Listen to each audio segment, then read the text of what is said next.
Welcome to the Hollywood Raw YouTube page, guys. We're happy to have you here. Make sure you like, subscribe, leave us comments, do all the stuff. What are you waiting for? Let's go. I got a drug addiction to feed.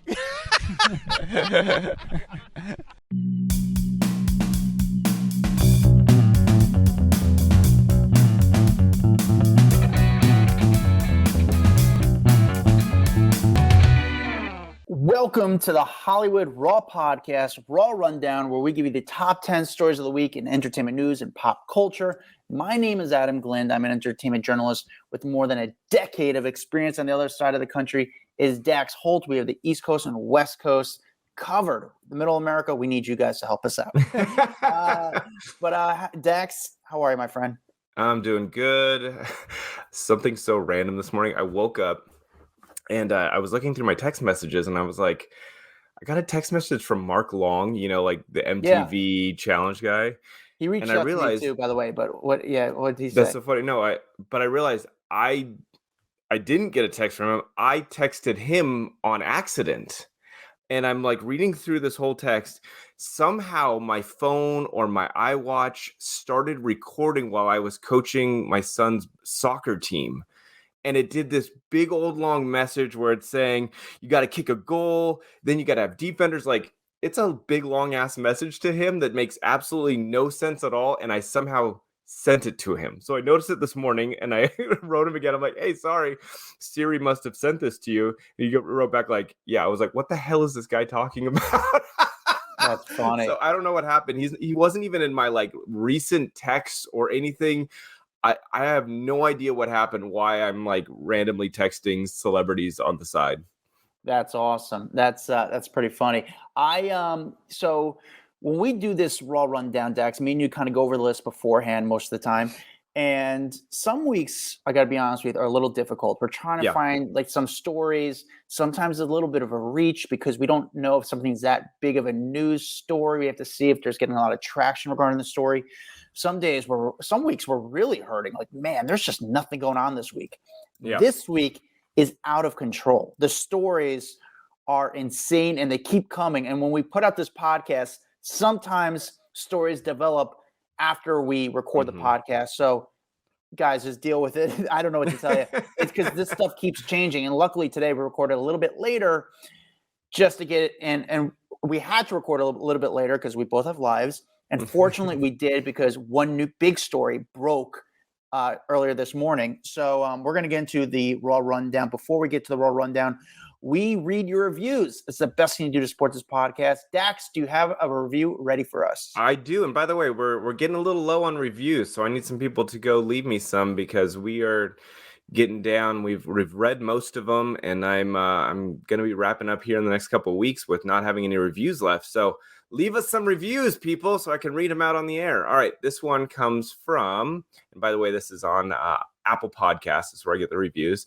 QCLAJ, 5 stars. Love, just found this podcast. Heard them on Juicy Scoop. Used to love Dax on TMZ. Listening now and love it.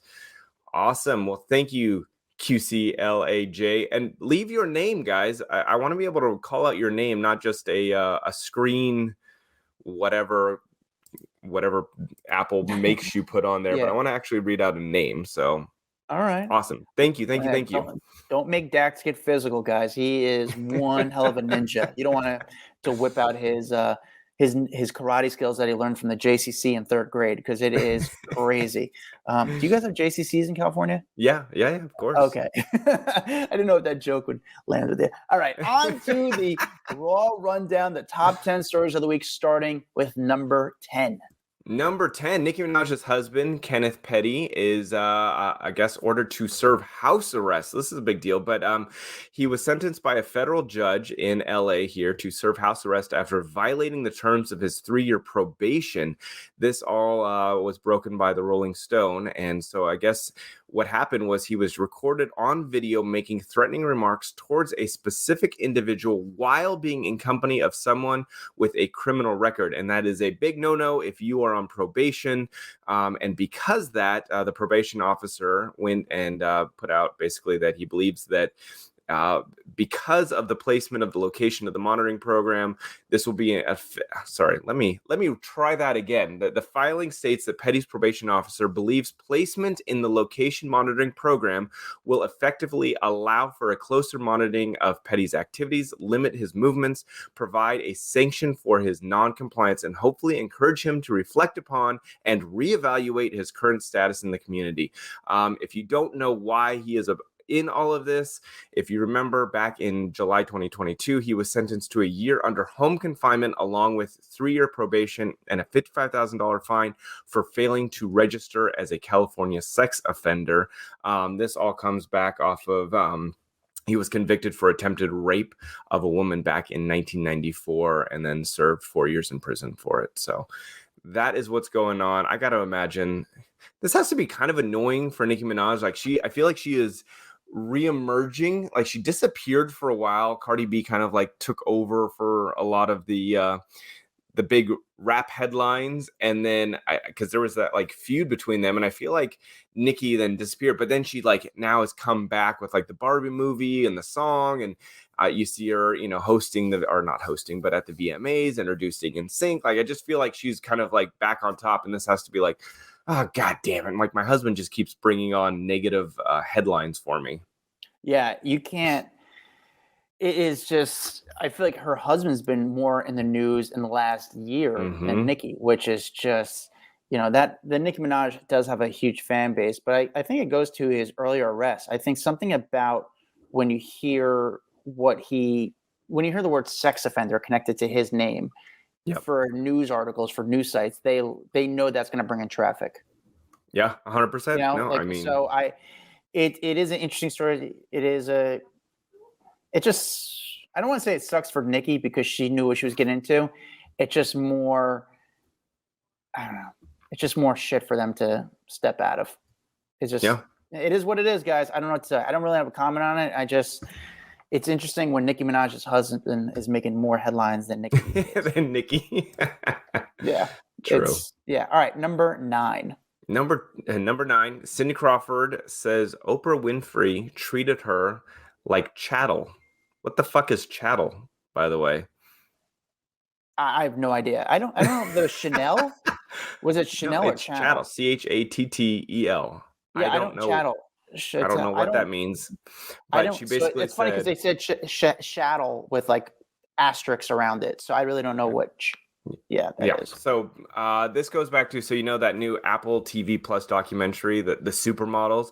Cindy's obviously a part of this. She was talking, and she accused Oprah of objectifying her during that 1986 appearance on her talk show. Her quote was, "I was like the chattel or a child." So I don't know if chattel means child. I don't know. Like be seen, not heard. So apparently back in that episode, I didn't see this. This was obviously when a little too young for this. But the episode, she was there with John Casablanca, and Oprah was talking about Cindy and said, did she always have this body? And then she basically asked Cindy to stand up, and she said, stand up just a moment. Now that's what I call a body. And then that was it. And so apparently, all these years later, kind of Cindy reflected on and just felt like I wasn't supposed to talk. I wasn't supposed to do anything other than just show off my body. And she said she didn't realize in the moment. And when I look back, it was like, oh my gosh, it was not okay. And especially from Oprah. I don't know. I can see why she would feel like that. And maybe it was the time of her life, like that, or not the time back then when it was like models were just supposed to be models. Like they didn't have personalities, I feel like, back then. And since then, I feel like the world has evolved a lot, and you want to hear from people, you want to acknowledge people. And I know it sounds really weird to say, but I feel like models, you did just want them to like parade around and look pretty back in the day, but now you want them to like have personalities and be entertaining and interesting. And I feel like a lot has changed since then. Yeah. Well, by the way, chattel is an item or tangible or intangible personal property. So that's what she was referring to with Oprah. See, that's the problem. I'm not good enough looking to be chattel. Do you think this is coming from a 1986 appearance of Cindy Crawford appearing on Oprah's talk show, or, that was her talk show. Do you think that was just the times that we That's what I'm kind of? saying. It was. I mean, I feel like 100% the times, and looking back, yeah, it's cringy now, but shit, a lot of things you look back on are super cringy now. You know what I'm saying? Like, I look back on a lot of the early reporting that I did, even on Britney Spears or whatever, super cringy, because the world is a very different place now than it was in 1986. And Cindy things that you Crawford, by could the get way. away with, even like Family Guy episodes, there's stuff you can't get away with now. And that was, episodes from 10 years ago, you look at now and you're like, how did they get away with this? Yeah, Cindy Crawford, by the way, still looks amazing, and her husband is Unbelievable. equally successful. With Cindy, though, she also made some rare comments about her ex-husband, Richard Gere, because she's promoting her new docuseries, The Supermodels, which is I don't think they were streamed married. on I think Apple they're TV. just. I don't think they were married. I think they just dated. Are you sure? But I she think did. it's ex-husband. I don't think so, bro. Okay. Oh no, they were married. Shit. No, I'm reading Yeah. now. Ex-husband Richard Gere. You're right. Damn. Yeah, it wasn't a long one, but they were married. You don't remember that? That was, I mean, this I was remember like when I them was a being. I kid. remember them being together and it like being a big deal. Again, I was very young when like all of that was going on, so I don't remember it super well, but I do remember them being a big deal when I was younger. She was So young. She was 21 at the time. He was 38. But he was already looking like an old man. Richard Gere is one of those guys who's always looked old. So he's aged well because he's always looked old. At 38 years old, he was already gray. She was 21, and they were married. It wasn't a long relationship, but yeah, they were. no, married. she did mention, she goes, in the beginning of the relationship when you're young, like you're a young woman, you're like, oh, you like baseball? I like baseball. You're really into Tibetan Buddhism? I might be into that. So I think she was basically saying, like she was trying to mold herself around whoever she was in love with. And so she molded herself to fit this Richard Gere personality. And I think she probably, as a grown woman looks back and goes, that was really silly of me to try to fit into what he likes rather than just be me. And I think she probably, she's got a daughter and she's going, I don't want that for my daughter. I want my daughter to grow up, be who she is and not mold herself to a man. And I think that's wise wisdom that you get as you grow up. Yeah. Cindy Crawford speaking. I'm sure, she's one of those people that I wish you could be a fly on the wall when she's having a conversation with her girlfriends, because she probably has so many gossipy, dirty, good. I just feel like stories about her time in Hollywood. I feel like she'd be such a great person. Whenever people ask, like, if you could have your ideal celebrity table, like a dinner party, who would you invite to it? I feel like if there's 5 people, she would be a really good person to be sitting at that table and like get to hear the stories and she's just probably seen it all.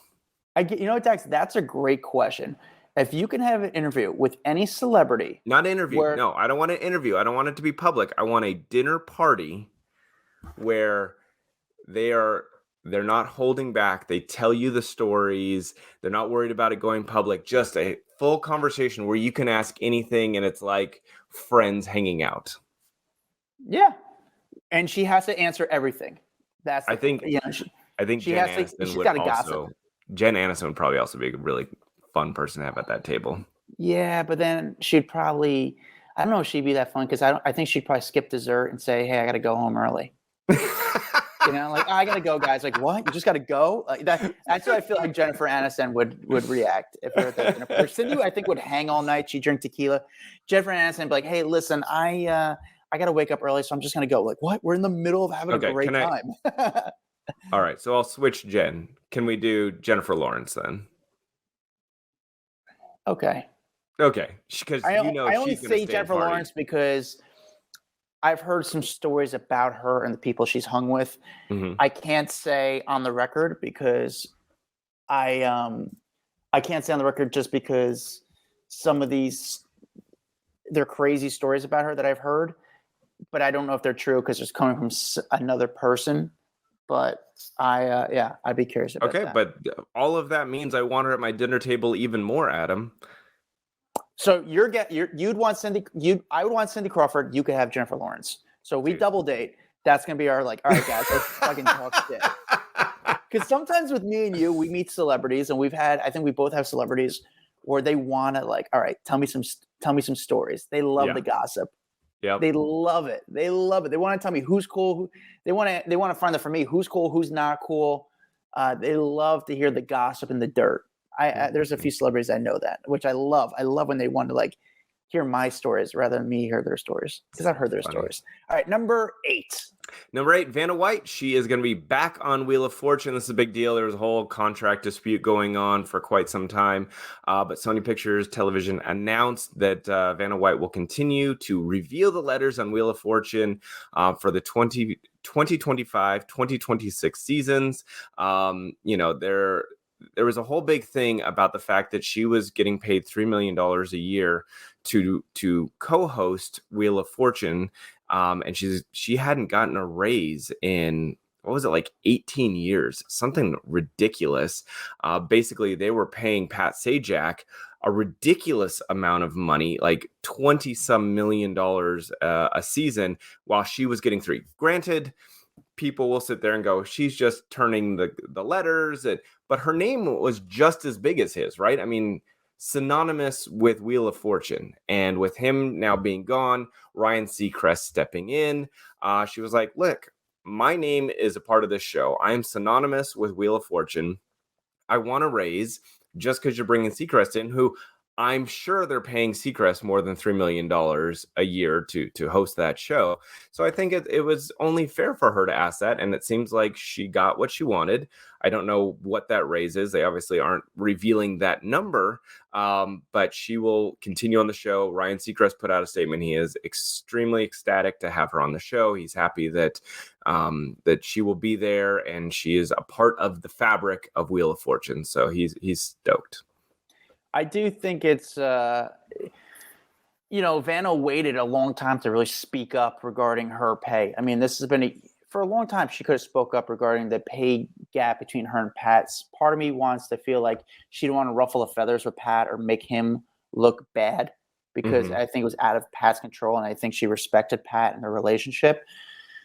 But then there's a change of throne, and Ryan Seacrest becomes a new host, and now it's a great opportunity to kind of speak about the pay gap between her and Pat so she could get more money. I do think she used the media to her advantage a little bit to kind of make the noise a little bit bigger, like, hey guys, and let everyone know there's a pay gap. So she used it to her advantage to make more money. We don't know how much she got, but it seems like she's happy. Ryan's happy. And they're on to the next part of the show, which is Ryan Seacrest as the new host and Vanna Whaite in her position. I know, there's some people, and I wonder if Vanna was behind it, if Vanna even wanted the job that Ryan Seacrest has taken over. So yeah, someone said that they did have her do it once, and it was super cringy. I thought it would be such a good idea to have her start hosting it, but other people were like, did you see when she did host? So I don't know. But you still need some continuity, and I think that keeps some of that original continuity in the show, because if there's no Pat Sajak and no Vanna Whaite, that would have been, I feel like, too disruptive for the show. I mean, look at TMZ. I mean, you changed it. Never mind. We're not going to get into it. Number 7. Number 7, huge news in the Kevin Costner world. He is relieved that he and his estranged wife, Christine, have now settled their divorce. We've talked about this. They were in court. It became a very, very nasty, nasty divorce very quickly. But the exes have reached an agreement 4.5 months after she filed for divorce from him. It sounds like, they're relieved because this was a very contentious divorce, all things said. It will be, I guess she's going to get the $1.5 million. How much is she getting? She's getting 1.5, but I think that was part of the prenup. But then she was asking for a lot more in like spousal support and child support. She is now, I guess, she's moved into a $40,000 per month rental home. So that needed to be hashed out. But originally he was not forced, but he was told to pay her $63,000 a month. And then her lawyers came through and said, okay, we want $175,000 a month, which was up from the $129,000 a month that was like a tentative. He was ordered to pay that, but it was just tentative. And now it's gone back down to $63,000 a month. So all things said, I think, I don't know if her side's happy because clearly they wanted a lot more money, but the judge had said, listen, you need $63,000. At the end of the day, you're getting a $40,000 a month rental home plus, and I think the 63 is on top of it. I don't think that 40,000 comes out of the 63. If I'm correct, I think he's paying for that. And I may be totally wrong with that, so I'm sorry. I don't see it in this article right here. But the judge said, like, any money above that 63, you're just disguising it. You're disguising it as child support, but you're wanting it as spousal support. So he wasn't into it. So anyway, they can put this behind them. All is done. They can move along with their lives and continue to hate each other outside of court. So when you look for spousal support, do you have to show, I'm sure, and Dax, I don't know do you have to show every single receipt that you spend? You got to open up all your books when it comes to, that's why they take him to court, because now you're ordered to show them. That's why all of his personal income started to become public knowledge, and how much he was making on Yellowstone per season, and how much his houses are worth. Like he's living in a $145 million ranch. Like, yes, you got to feel like, oh, look at me, I'm a baller. But at the same time, you're probably pretty embarrassed that the world now knows how much you make and how much you're worth and all the intimate details of your life. So when you're looking at this divorce right now, who do you think got the benefit of the doubt here? Did she do well here, or did Kevin do well here? I think they both. I think it's a fair settlement because he's obviously paying a big chunk of money. She's obviously receiving a big chunk of money. She wanted more. He wanted less. So I feel like they're kind of like in the middle. You know what I'm saying? Like it seems even they did have an ironclad prenup walking into their marriage. So, you're getting what you signed off on years ago. All right. Number 6. Number 6, Kim Kardashian, rumored to be hanging out with Odell Beckham Jr.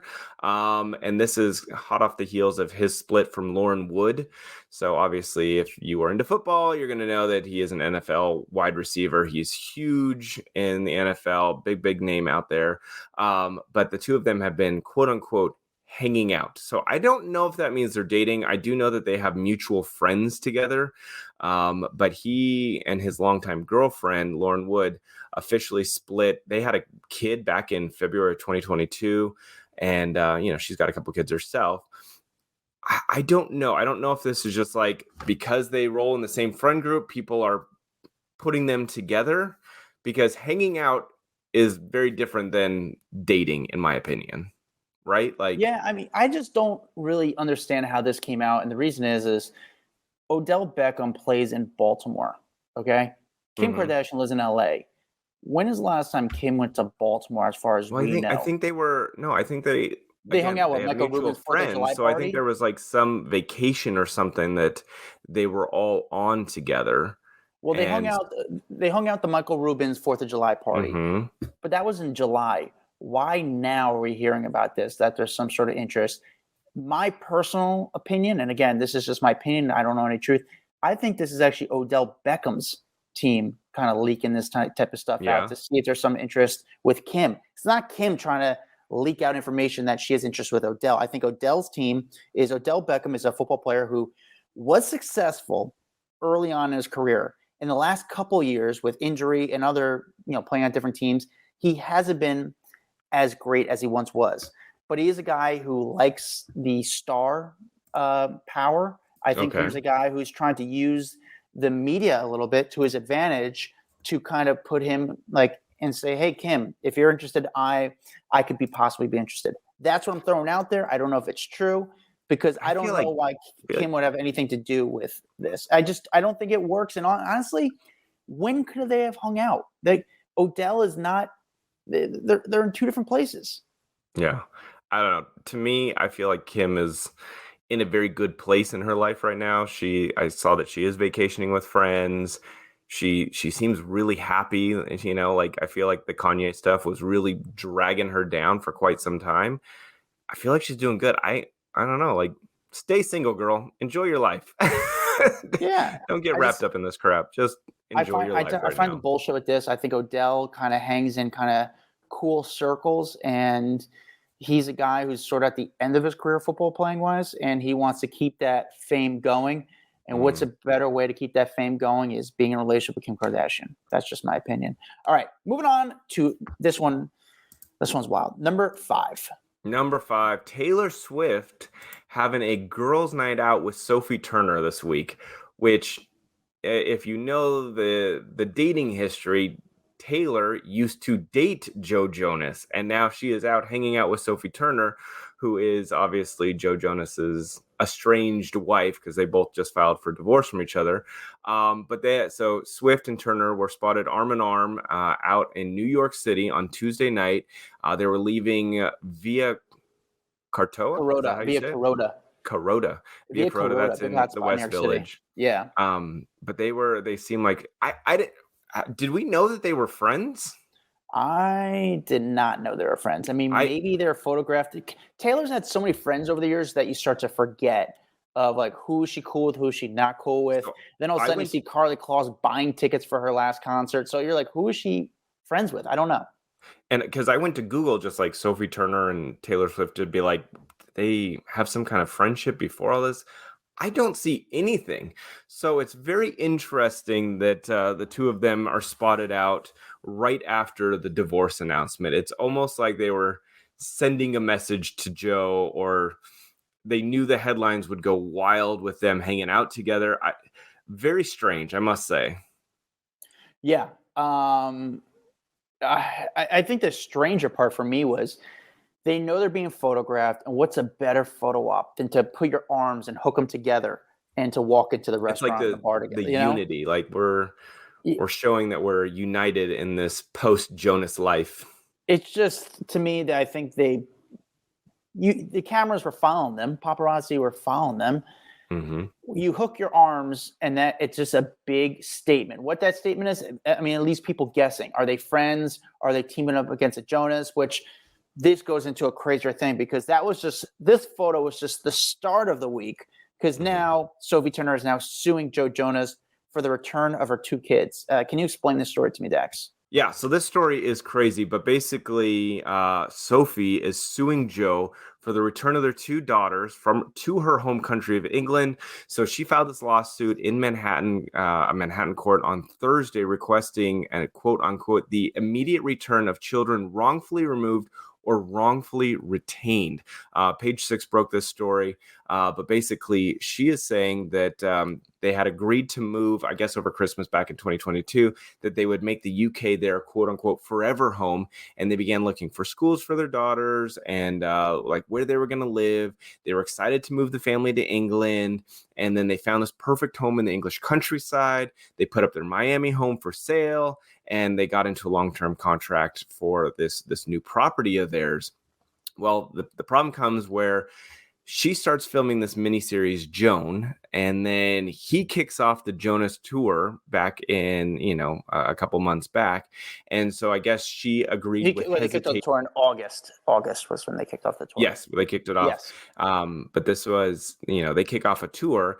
She agreed with hesitation that to have the daughters travel with him, because yes, he's going to have nightly performances, but he would have more free periods during the day to spend time with the kids while they were awake, like kind of be with the kids. And now that she's filming that over there, he's touring, they've gone through a divorce, she wants the kids back immediately. And I guess there is some disagreement on where the kids should be. So she's like, screw it, I'll file a lawsuit against you, get my kids home.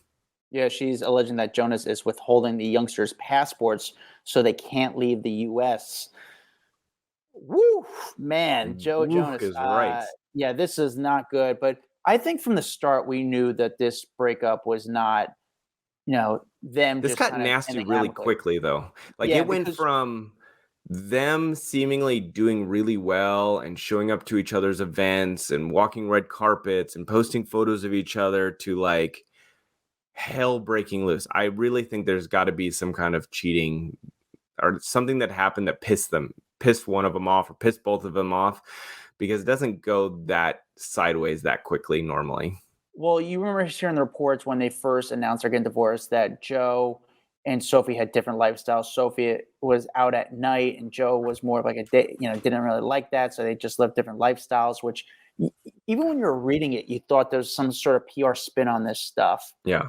And then a week later, Joe Jonas does a concert. And during the concert, he says, if he didn't hear from my mouth, it's not true. Well, Joe, now we're hearing in a lawsuit. It's hearing from the lawyers. So there's a guy, I don't know tell me how that makes sense, because you're saying, if you didn't hear from my mouth, it's not true. Okay, well, I'm hearing from Sophia's lawyer who's saying that you're not allowing your kids to leave the U.S. and go home, or their apparent home, because that's where you guys were planning to live. I'm very curious to see where all this ends up, because, it's just so gross so quickly. And when you start filing, that's the thing. When you file a lawsuit, the world is going to get their hands on it. You know what I'm saying? Like, that's just what happens. Page 6, TMZ, Daily Mail, someone's going to get their hands on it and make this a huge story that everyone's talking about. If you want it quietly, you wouldn't do that. This would all be settled behind closed doors. Yeah, actually, an interview that went on this week that I really enjoyed was Diplo. The DJ Diplo. Well, he was on Watch What Happens Live, and he was he's considered the guy who ruined the Joe Jonas and Sophie Turner wedding. Because he live streamed the wedding, and he thought that everyone knew about this wedding. So he live streamed it, and he was playing jokes, putting like cowboy hats on people. But Joe and Sophie were pissed. Because they were meaning for this to be private, and Diplo live streamed it, and Diplo said, like, I apologized and I wish them well, and he wishes them well now that they're going through a divorce because they have children. But he said that he no longer has a relationship really with Joe Jonas or Sophie Turner because of that incident, and Joe was really, really pissed off, saying, Diplo wound up DJing their wedding for free pretty much. But Joe Jonas was still never really got that past, it never really was water under the bridge with him, because he was just really pissed off that they, what Diplo did. He goes, and actually Joe Jonas says, I love Diplo, but he loves Instagram more than a 13-year-old. He posts every 5 seconds. He's literally live streamed with dog face filters. Yeah, Diplo publicly apologized to Joe, but I don't know. It's just interesting for Diplo to respond back to that situation. Back to the divorce. We haven't heard comments for Joe and how they responded to these lawsuit, because it was just filed Thursday morning. And but Joe, you said if it doesn't come from your mouth, it's not true. Respond. I think now's the time you have to respond. Where are you holding your kids? I don't want to say you're holding them hostage, but are you not allowed? Are you holding their passports so they can't leave the U.S.? I just want to know what is going on here. Like we said in the beginning, when all this went down, it's a tough situation, because if he relinquishes the passports, they leave the country. Now he's not with his kids either, so they need to hash out some kind of custody agreement ASAP, because if the kids go over there, then she can hold the passports and the kids can't come back. I mean, it's like you need someone to step in and put together what that looks like for them. And it's 50-50 custody or whatever it is. Hash that out so that everyone can just be on the same page and go, okay, well, they're going to live here for this time. They're going to live there for that time. And that's what they need at this point. Update. So as we're doing the podcast, Joe Jonas finally responds to, it's almost like he heard you. You said speak, and Jonas said fine. All right. Well, if Adam Joe clearly said if it didn't come from my mouth, it's probably not true. So I don't know. Joe Jonas, obviously he wears the pants in the family. Can you tell me what Joe Jonas said about Sophie and where the family should be? What's going on? What's the latest? Yeah, so he's now fired back at Sophie, saying that she's actually the one who has crossed the line, violating an order by a Florida judge by trying to take their kids permanently to England. His rep issued a very lengthy statement in response to her claim that Joe is quote unquote abducted the kids by refusing to hand over their passports so they can return to England per their agreement. So Joe's response is, after multiple conversations with Sophie, Joe initiated divorce proceedings in Florida, as Florida is the appropriate jurisdiction for the case. Sophie was aware that Joe was going to file for divorce. The Florida court has already entered a court order that restricts both parents from relocating the children. Sophie was served with that same order on September 6th, more than 2 weeks ago. So Joe is saying that Sophie's position would squarely violate the Florida order, keeping the kids where they are. So if he was to even take the kids to England, he would be violating the court order. And so also he wants to make it clear that he believes the kid's home is the United States, but he's open to sharing custody with her. And that includes even if she moves permanently to England. Joe is seeking for shared parenting with the kids so that they are raised with both their mother and father. And of course is okay with the kids being raised in both the UK and the US. And the children were born here in the US and they spend a lot of time in the US. They are American citizens. And so they really had a problem with, her putting this out there to the public. Basically, Joe and Sophie had a cordial meeting this past Sunday in New York when Sophie came to New York to be with the kids, and they've been with her ever since that meeting. But Joe's impression of the meeting was that they had reached an understanding that they would work together toward an amicable co-parenting setup. So then less than 24 hours later, she then advises that she wanted to take the children permanently to the UK. After that, demanding via the filing that Joe hand over the children's passports so that they could take them out. She could take them out of the country. And again, if he complied, he would have been in violation of that Florida court order. So I think he is upset that this is not only using the word abduct, but like filing with it after they had already had a meeting. I think that's the part that he's pretty pissed off. Like, why the fuck would you do that? If we just had a meeting, everything seemed good, and now you're demanding passports, you want to take the kids when we can't even do that. Legally, we can't even do that. So, again, I think this is just more proof that this divorce is going very, very poorly. Yeah, Joe wanted, Sophie kind of broke this story about the whole lawsuit Thursday morning. As quick as possible, Joe released a statement to control the narrative, to help out the Google searches, because he doesn't want that going out about his name, saying that he is not allowing his kids. He's basically took their passports so they can't leave the country. Well, I think it's the abduct.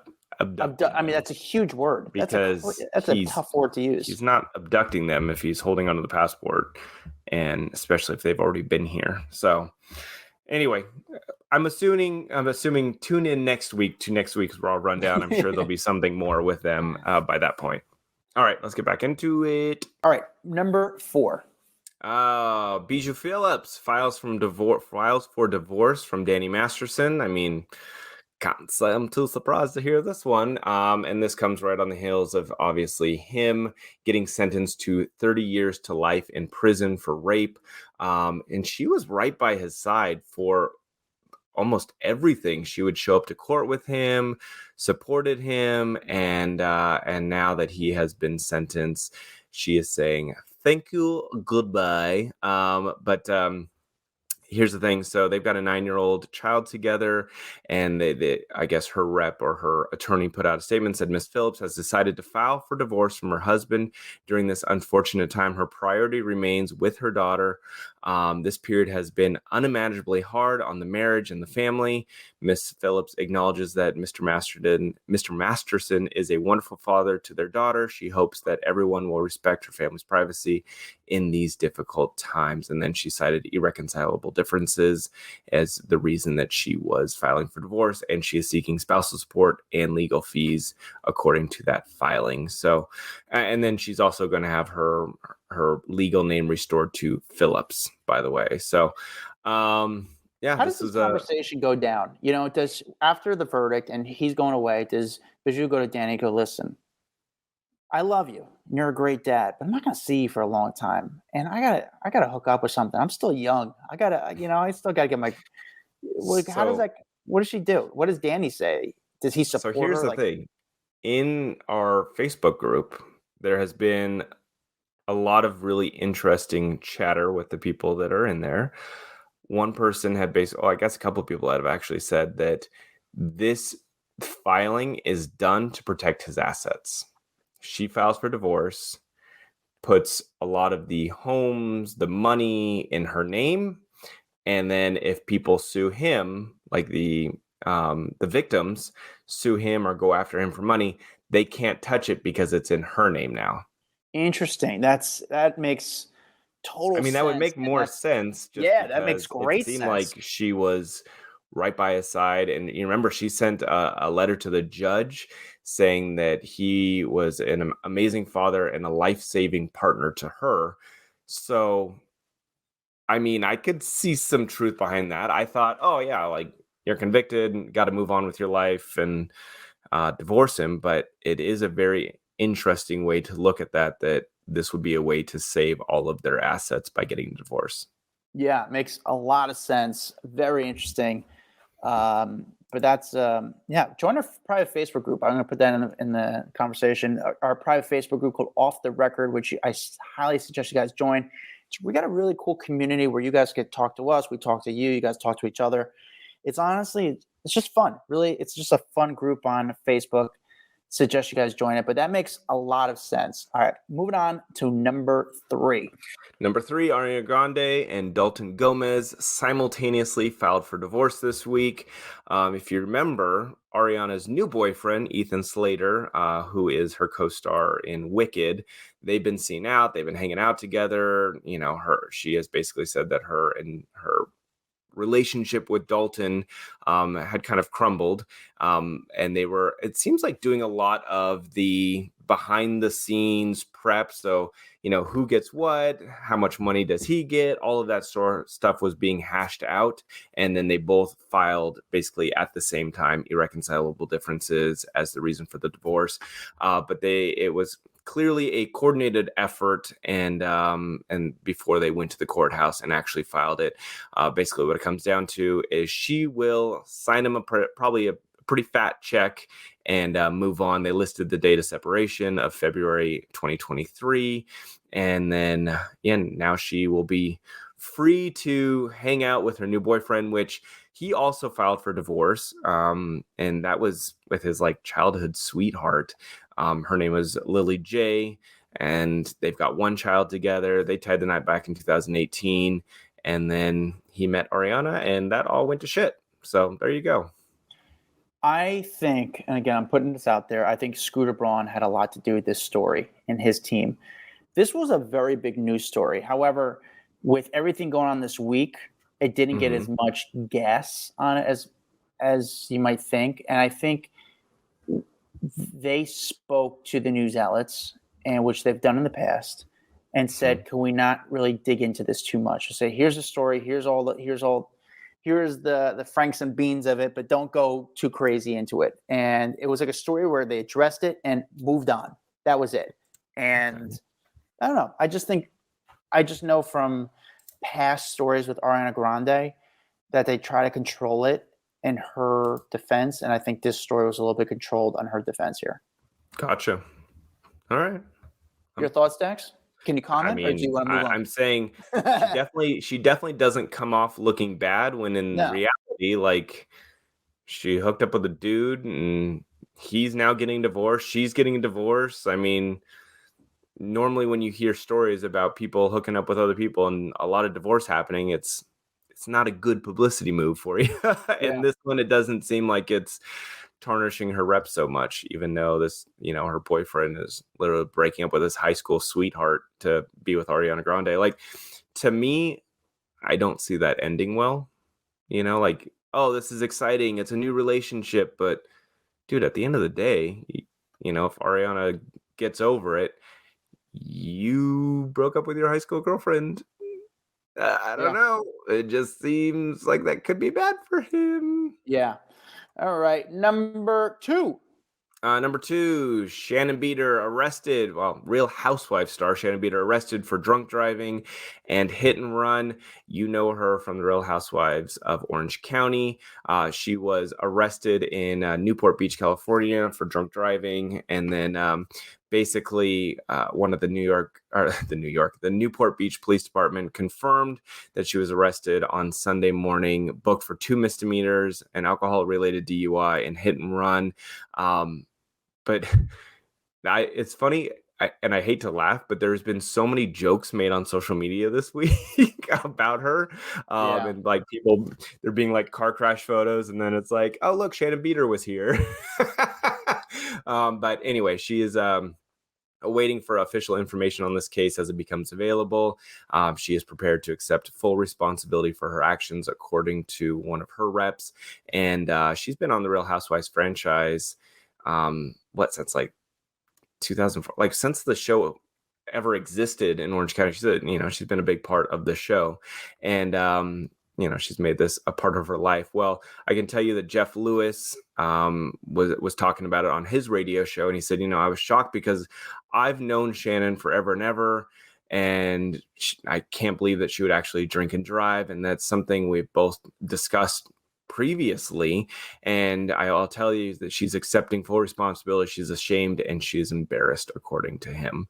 So anyway, she's gonna, I guess, get some alcohol counseling and address this relationship she has with alcohol. Yeah, I mean, everyone. Did you see the video? The video is pretty. Describe the video to people who haven't seen it. The video, it's not a great video. It's not, we're not watching like a Michael Bay film, but it actually looks like a Michael Bay film the way her driving is. It's not like high def graphics, but she's definitely zigzagging. She drives into like a part of a house. It's part of a structure, but not into someone's living room. But clearly she wasn't in she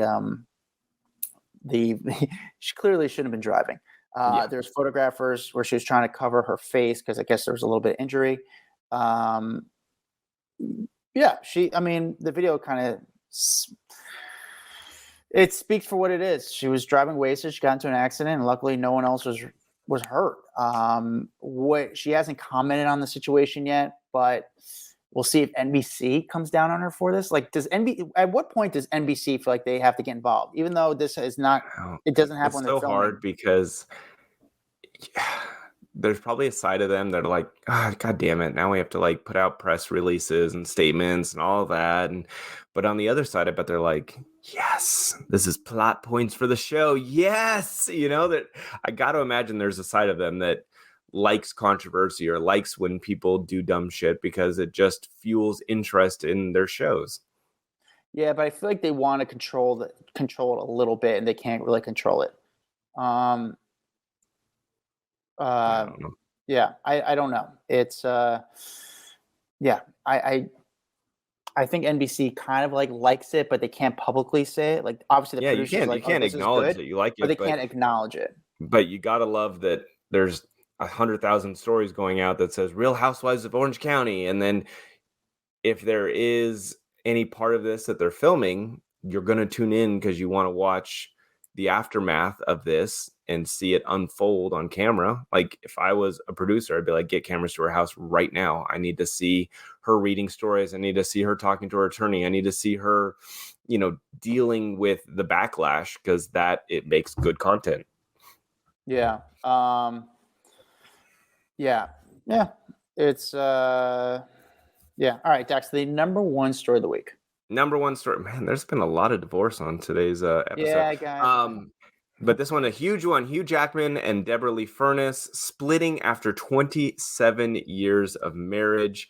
And this is, it was pretty shocking in my opinion, because I have covered this marriage for so long, talked about it. I always thought that it was such an interesting marriage because, number one, the age gap, but she was apparently the big star. There's a lot of rumors about him, and I think they've addressed it before.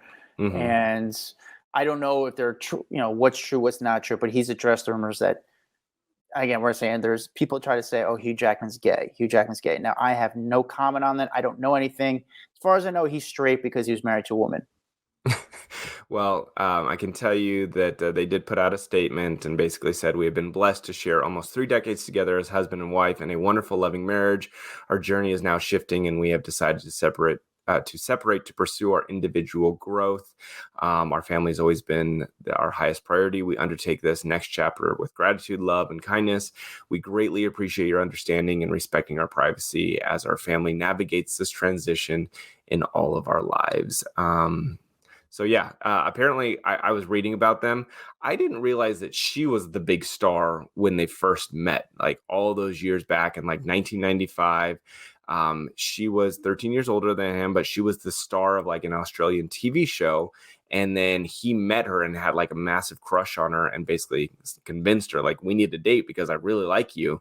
And then she was saying, no, I don't want to date you. I don't want to date you. And then it happened and they got married and it was the best decision of their lives. And they've got, 2 kids that I believe both kids were adopted. I think that's been a very public thing. And then, I was just shocked to hear this news. I don't know. Yeah, I think I was shocked too. And they're not hiding. Hugh Jackman's been walking around New York City and kind of doing what he does best, which is just going to work out and just goes for long walks. You always just see him just walking around. And maybe it really comes down to the marriage ran its course. Like there's nothing scandalous. There's nothing more. Like sometimes a marriage just might run its course and they're moving along with life here. Yeah, it's. I just think we're just caught up by surprise because Hugh Jackman and his wife are considered two of the the nicest people in Hollywood. So we don't expect those things to happen to those type of people. Like, what are you talking about? How could it go bad? You guys are perfect. You guys are like the nicest people. But again, like we said, that marriage. How often do you see Hugh Jackman out walking around? Decent amount. I don't bother him because I don't bother. I don't bother him. You see him a decent amount. I used to see him a lot more, but I don't like go around that area that he's in most of the time now because it's just it's not as a hot area as it once was. But you see him a good amount, either going to the gym. It's good weather, riding bikes. Yeah, you should always see him pick up his kids from school.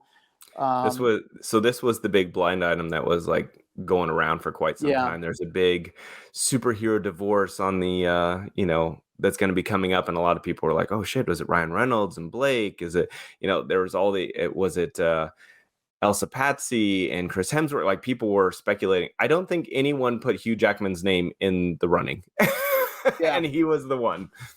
Yeah, no, for sure. It's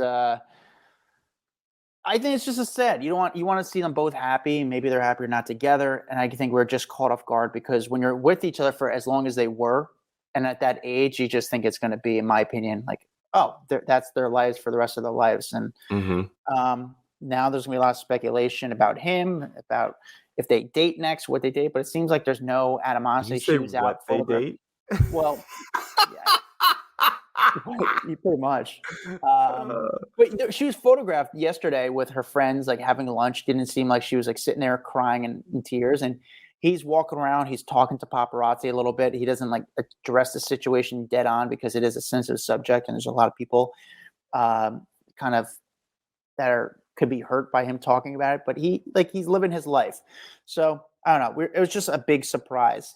With that said, that's the top 10 stories of the week. We are the Hollywood Raw Podcast. Thank you guys for watching. If you're watching on YouTube, if you're listening, thank you. Like, subscribe, leave a review. If you already left a review, grab your friend, your partner's phone, leave some funny comments, say a few kind words. We'll read your review live on air. Best thing to do to support this podcast. Follow me at Adam Glyn. Follow Dax Holt at Dax Holt. We'll see you guys next week. Bye. What's up, guys? If you liked that video, there's plenty more where that came from. Make sure you like, subscribe, hit the bell so we can just feed you all the goodness daily. Hurry up. Come on, let's go.